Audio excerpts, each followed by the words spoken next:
Good evening, PWCS families. Thank you so much for joining us this evening. My name is Yanette Boyd, and I'm the Supervisor for Family and Community Engagement.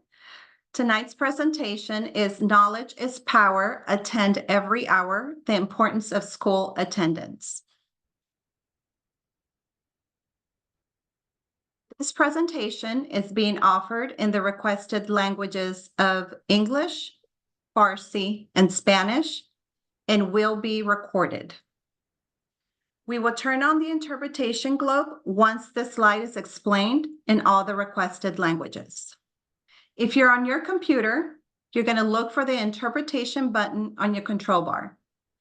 Once you click on it, pick your desired language. Then your icon should change. If you're on your phone, click on the Join Audio and click Call over Internet. Click on the three dots and More.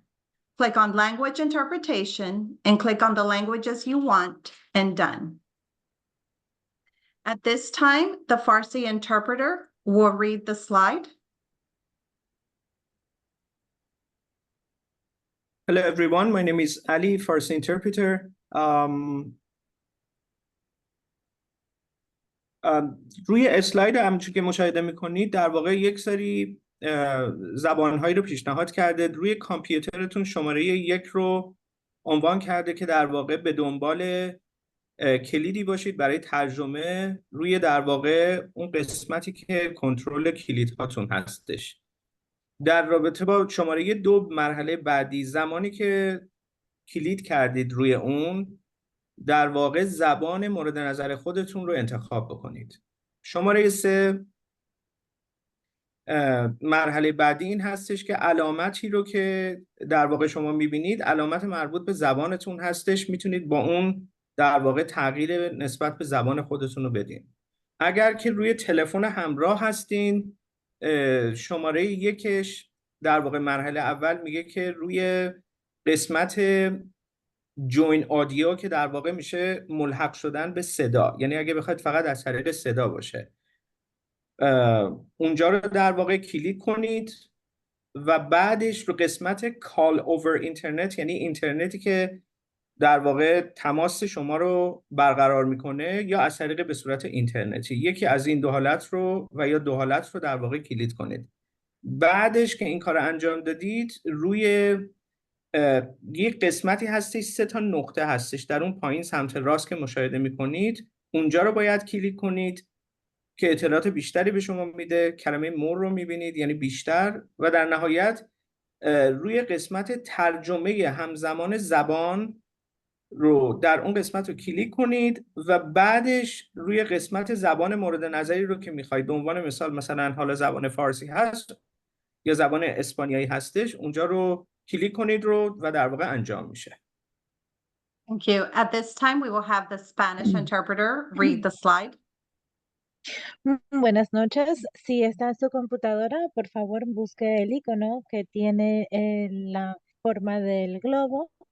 Una vez haga un clic ahí y puede escoger español. Una vez que escoja español, puede escuchar esta presentación simultáneamente. Si está en su teléfono, busque donde dice el audio, luego va a ver los 3 botones. Le da los 3 botones donde sale la opción de interpretación y ahí usted puede escoger su lenguaje. Muchísimas gracias. Thank you. Interpretation will be starting now. Please click on the globe.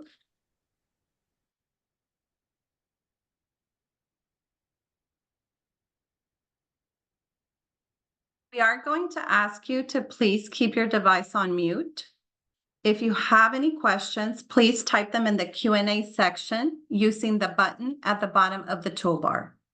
We will have time at the end of the presentation for questions and answers. At this time, I would like to welcome our presenter for this evening. Our presenter is Ms. Toni Gibson. She is an attendance officer here in Prince William County Schools with the Student Health and Wellness Department. Welcome, Ms. Gibson. Thank you.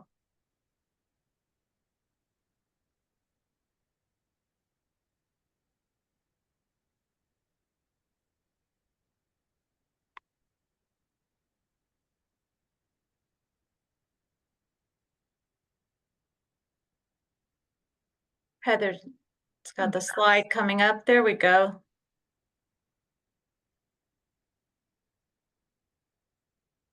Thank you for joining us this evening with regard to attendance and this family engagement series.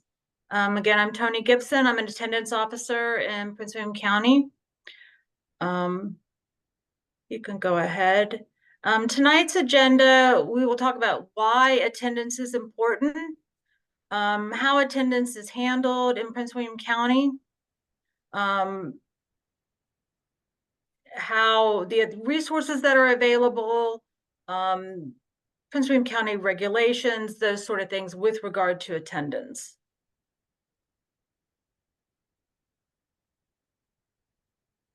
Why attendance is important. It's important that your student is present and on time every day school is in session. Attendance is the #1 predictor of high school graduation. Students with good attendance are more likely to read on grade level and have better math skills. On average, students who miss fewer than 5 days per semester, which would be less than 10 days per school year, have higher GPAs. 67% of all course failures can be attributed to attendance, which is loss of learning time.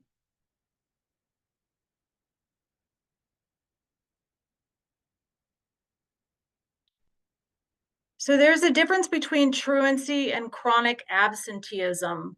Kind of to explain, truancy only deals with unexcused all-day absences. And those are absences where no note has been provided by a parent. No one really knows why the student is out. Chronic absenteeism is everything combined. Excused absences, unexcused absences, suspensions. It's just a total of all loss of learning time for any reason. Truancy is where attendance officers come in. So that's the one side of it. We have to enforce the laws, Code of Virginia, with regard to compulsory attendance. And at times we end up having to rely on legal system and other administrative solutions. So chronic absenteeism counts all those absences combined, and that's where you get that loss of learning minutes or days. And that's where, that impacts where a child is. You can go ahead, Heather. I'll kind of step back a little bit. So chronic absenteeism is considered if a child misses 18 days per school year. So that's 10% of the school year would be those 18 days. There's 180 days in the school year. So we're governed by the Code of Virginia, and it's a compulsory attendance law. It's 22.1-254. And you can use the QR code if you'd like to read about that. It's a pretty long administrative code with regard to who's supposed to attend, ages, requirements, that sort of thing. You can also review most of it with the bottom QR code there, which is the Prince William County Public School regulation that we have to follow, 724-1.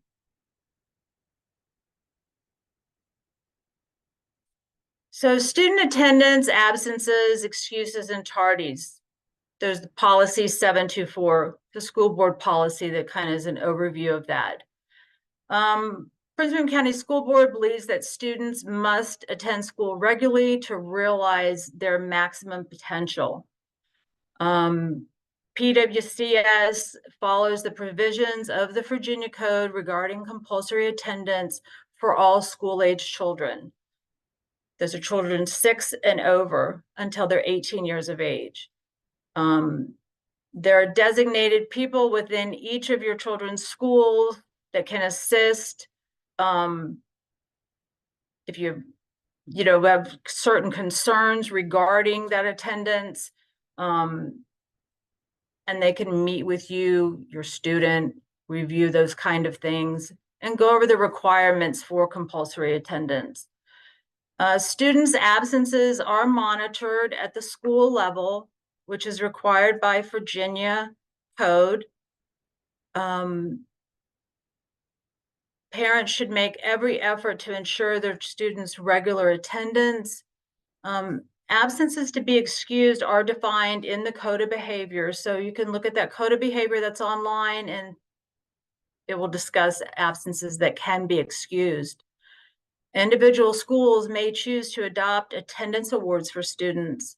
I think some of the elementary schools around may come up with little things that they do for students when they are attending regularly. Maybe their whole class is attending and they may come up with something. Students who are absent by reason for their observing a religious holiday, those are marked as excused and the student is not penalized. Promptness to class is also very important. Students are to be in their seats and ready to work when the bell sounds. Repeated or habitual tardiness encourages the formation of undesirable personal habits and disrupts the orderly instructional process of the school. So this can require corrective action at that school level. The principal consults with their stakeholders, and in conformance with the regulation, they may develop a plan to get the student to attend promptly to class. When you're not in class on time, you're losing learning minutes. So that's the reason for that. So Regulation 724-1, Prince William County, these are examples of absences that are excused. You have an illness, isolation, COVID, whatever reason, a medical exam or a treatment, mental, behavioral health illness, a disorder, a disturbance, a death in the immediate family, religious, faith, or commemorative observances, family emergencies within the student's home, hazardous conditions to get to school, post-secondary exploration. So this would be seniors when they're going on college trips, looking at colleges they may want to attend. If you're engaging in a civic event, that's secondary level students, a court appearance. If an active duty parent or guardian is visiting, that would be excused. And then there are limited pre-approved absences. Also, if a student is awaiting transportation, maybe they had to have a special bus assigned or something, that sort of thing. And sometimes that does take a few days. Those are obviously would be excused. And then you have suspensions.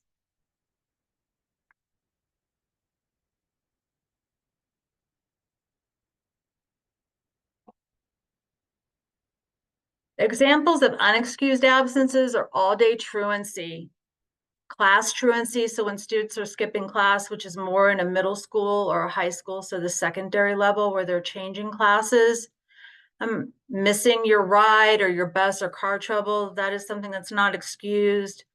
A virtual only student who doesn't sign in for class instruction, misses the whole class instruction for that day using Canvas, that would be unexcused. Prearranged absences without proper prior notification, justification, or prior approval are not excused. And failure to timely produce an appropriate explanation for an absence or requested documentation. So parents have 5 days in the Commonwealth of Virginia to provide a note to the school. That was increased from 3 a while back. So let's say your child was absent today, it's Tuesday. You have until this coming Tuesday to provide that documentation. After that date, it will roll through as a truant day. So an unexcused truant absent, if there's no notice from the parent, note provided, what have you, where the school is able to excuse it.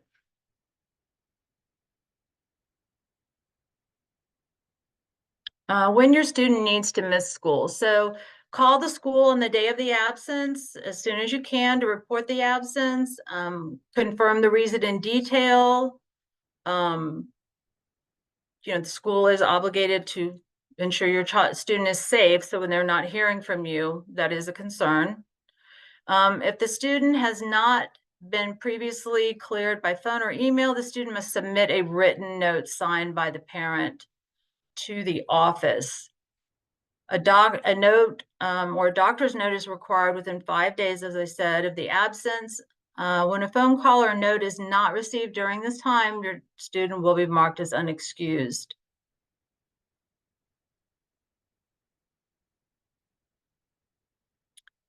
So again, parents and guardians have 5 school days to provide an excuse for the student being absent.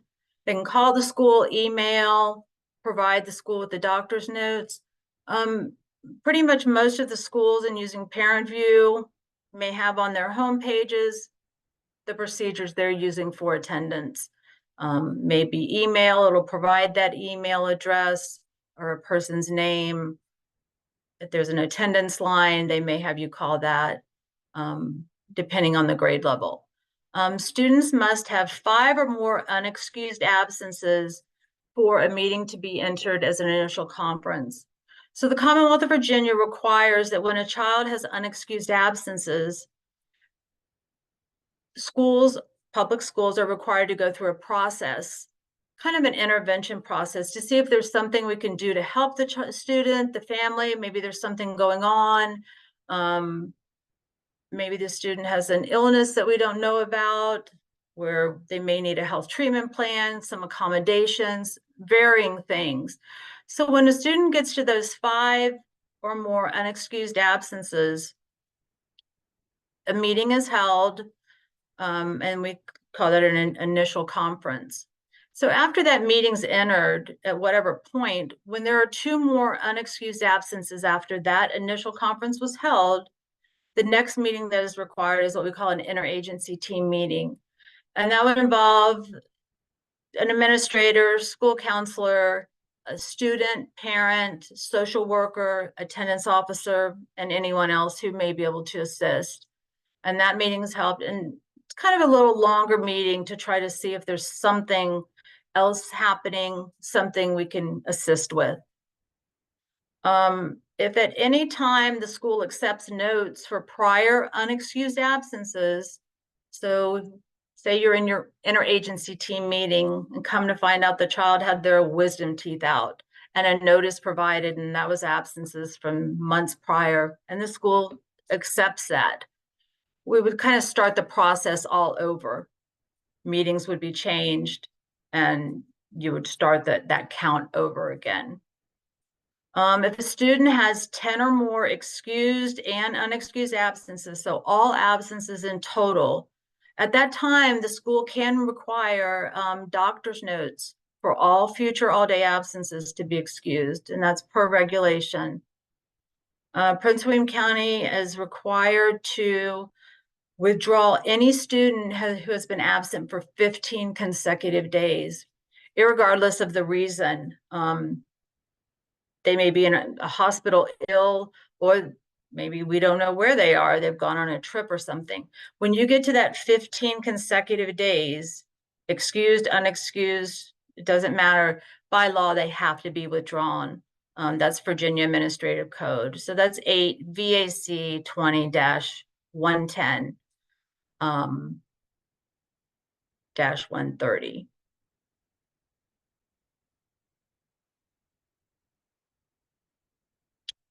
Once we get through our meeting process, a referral is submitted to the attendance officer who monitors that school. And then from there, they monitor the absences. We'll hold another conference with the family, see if there's additional things we can do, resources can be provided to help assist if there's something new happening, and just try to figure out what is happening, why the student's missing school. Unfortunately, sometimes we end up, and this is never the goal, court involvement does happen where we have to have an intake meeting at what we call juvenile intake. That's the court services unit for Prince William County government. And it's a meeting with the parent, the attendance officer, and an intake officer. And we try to come up with a way that we can assist. At that time, unfortunately, if that doesn't work, then a CHENS petition is filed. That's a child in need of supervision. And that's when the student is just still not attending for whatever reason. Once that's done, then there is a court summons and a judge would order a child to attend school. But these things are the last resort. There's many other meetings and things that the schools will do before we get to this point. I think the biggest thing is that I see with families, as long as you're communicating with your school, that is what is so important. So your administrators at your school, principal, assistant principals, counselors, whatever, you're letting them know what's happening, especially if you need an extended absence, then they can help you with that. There are times maybe a child has an illness that is going to go on for many weeks, something's happening, they can run you through a process to where maybe the child needs homebound services, or there are other things, accommodations, a schedule reduction, varying things that can help. So the biggest thing is just to communicate with your school. That's the one thing I can tell everyone that definitely helps. The more they know, the better it is. So every day counts. Chronic absenteeism is 18 plus total absences for the school year, and doctor's notes may be required.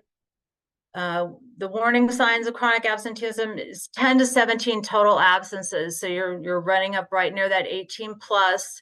2 to 3 of those are unexcused. You're going to probably get a communication from the school, calls, email, a letter. Good attendance, 9 or fewer total absences for the school year. And truancy is at 5 plus unexcused absences, and the school is required to hold that initial intervention conference. And then when you have 2 more unexcused all day, after that initial conference, an interagency team meeting is required as another form of an intervention. So the long-term impact of missing school, I know this is a little small, at least on my screen. I was really shocked to see these numbers and never really thought about it. And I do this every day, but with regard to attendance, but some of the numbers are amazing. You know, a child missing 2 days per week, and what that equates to after, you know, in 13 years of schooling, kindergarten through 12th grade, is just over 5 years. So I just would never have thought of it that way. And even the same with the minutes, how many minutes when you're 5 minutes late to school or 15 minutes late and so forth. And when that adds up, how quickly it adds up in the percentage of learning time that you end up losing or your student loses.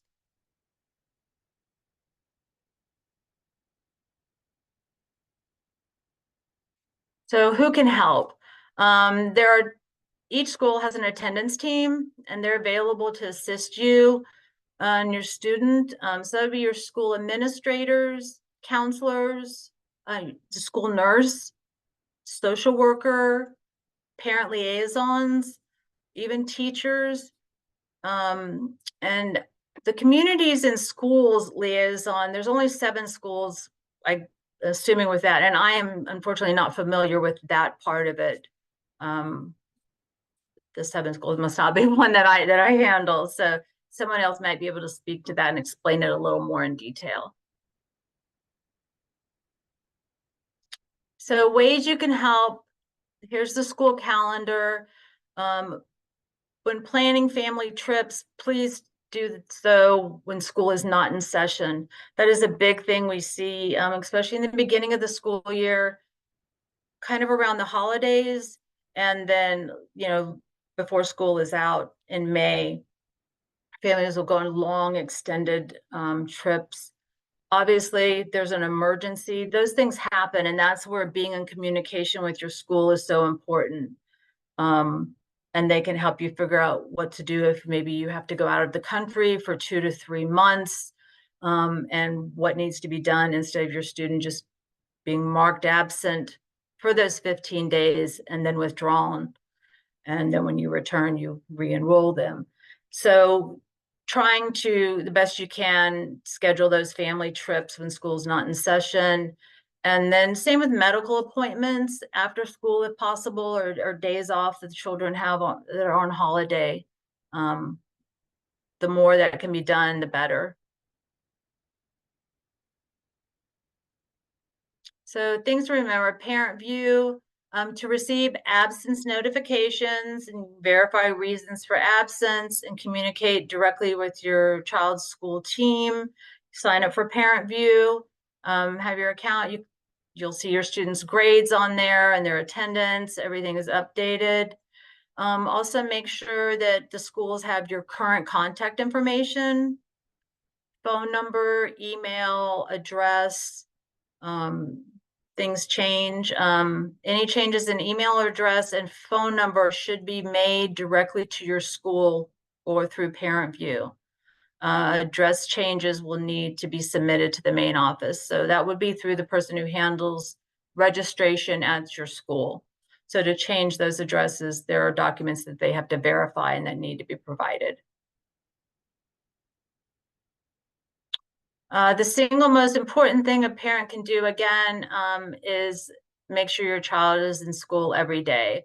Regular school attendance is the #1 predictor of student success.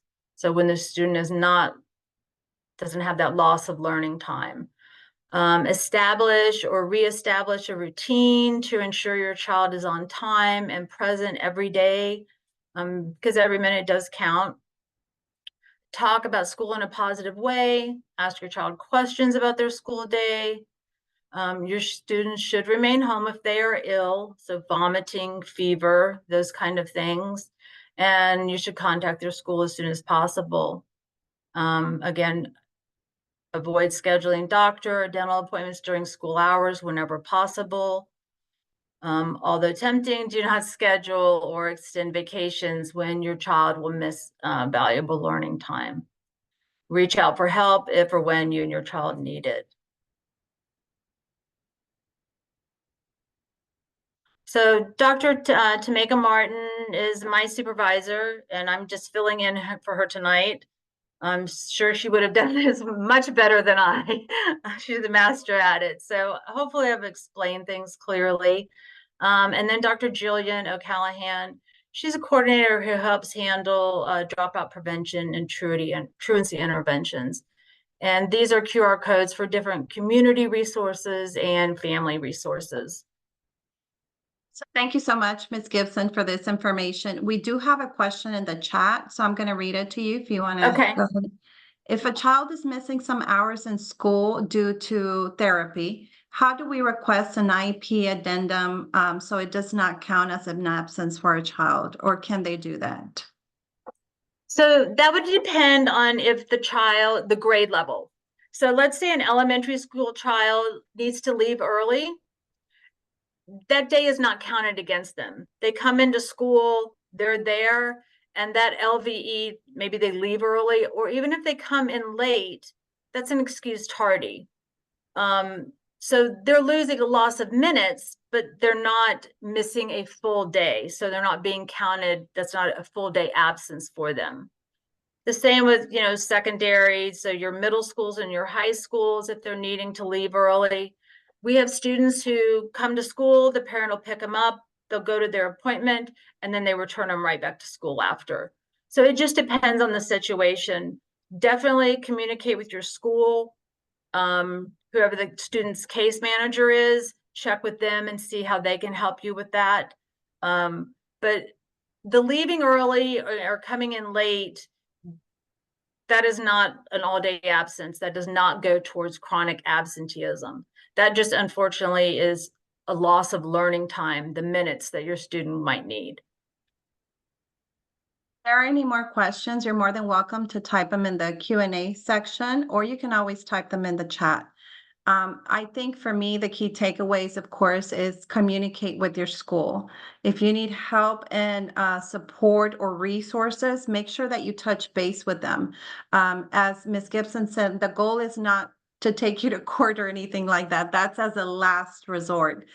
We just want to make sure that you're touching base with the school, that they're aware of what's going on. If you need their support, they can help get you connected to those community resources if needed, or even within the division. Yeah, definitely that is the biggest thing. Communicate. That's the best thing. That's the only way anybody can help. If they don't know, they just see that the student's absent. We have another question. It says, if there is a family emergency and the family has no extended family to leave their child with, how can I obtain such permission? So if you have a family emergency and you have to go away to another state or out of the country, you would let your administrator know. You could send an email, what have you. Typically, it just depends on the situation. Administrators can approve up to 5 days. Typically, if you're going on the Disney cruise, the administrator's not going to approve that. That would be an unexcused absence. But you have a family emergency and you have to go to Ohio, or you're going out of the country, they can excuse up to that first 5 days. So just let them know what's happening. Sometimes when folks have to go out of town for an extended time, especially when you're going out of the country, those aren't flights you just get on and then come right back after a weekend. That takes a longer time. And it may be necessary where the students, so they're not losing 8 to 12 weeks of learning. If you have to be gone for a longer period, if there's an illness, something serious with a family member, we have families who will withdraw their children so they don't incur the absence, apply to home instruct their child. And while they're gone those 2 to 3 months, the parent is kind of responsible for home instructing. Then when they come back, they re-enroll them. And so some do that, especially when they know they're going to be gone for 2 to 3 months.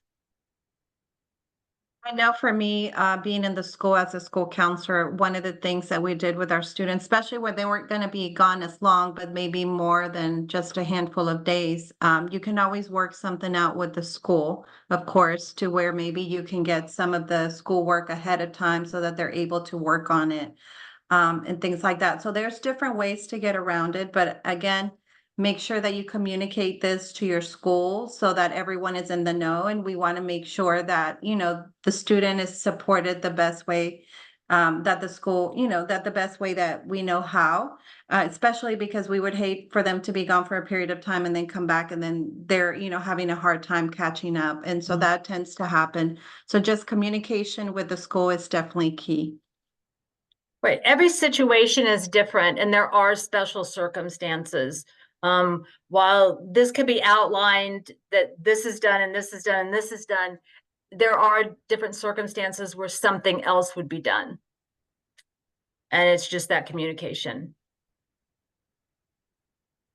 Yes, a question did come in the chat where someone asked about today's presentation. So I will send a follow-up email to everyone who registered. So you will get an email from me in the next day or so. I will attach the PowerPoint presentation. Again, this session is recorded.